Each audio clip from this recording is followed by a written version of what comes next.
तो हेलो दोस्तों, मैं हूं आपका दोस्त टैकी और आज हम बात करने वाले हैं OnePlus Nord CE3 5G के बारे में। तो दोस्तों हम सबसे पहले इसमें इसके चार्जिंग की बात कर लेते हैं, क्योंकि बहुत ही अच्छी चार्जिंग हमें इसमें प्रोवाइड की जा रही है।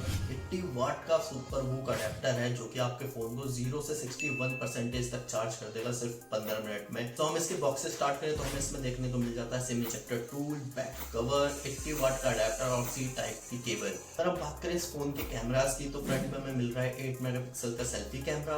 बैक साइड में ट्रिपल कैमरा सेटअप है जिसमें प्राइमरी कैमरा हमारा 50 मेगापिक्सल का है, अल्ट्रा वाइड कैमरा हमारा 8 मेगापिक्सल का है और जो मैक्रो कैमरा है वो 2 मेगापिक्सल का है। और बहुत ही पावरफुल स्नैपड्रैगन हमें इसमें देखने को मिल जाता है जो कि है 782G का ऑक्टा कोर सीपीयू के साथ 5000 mAh का बैटरी बैकअप। और फाइनली ये सारे फीचर्स जो OnePlus में प्रोवाइड कर रहा है CE3 में, ये सिर्फ प्रोवाइड कर रहा है 26,999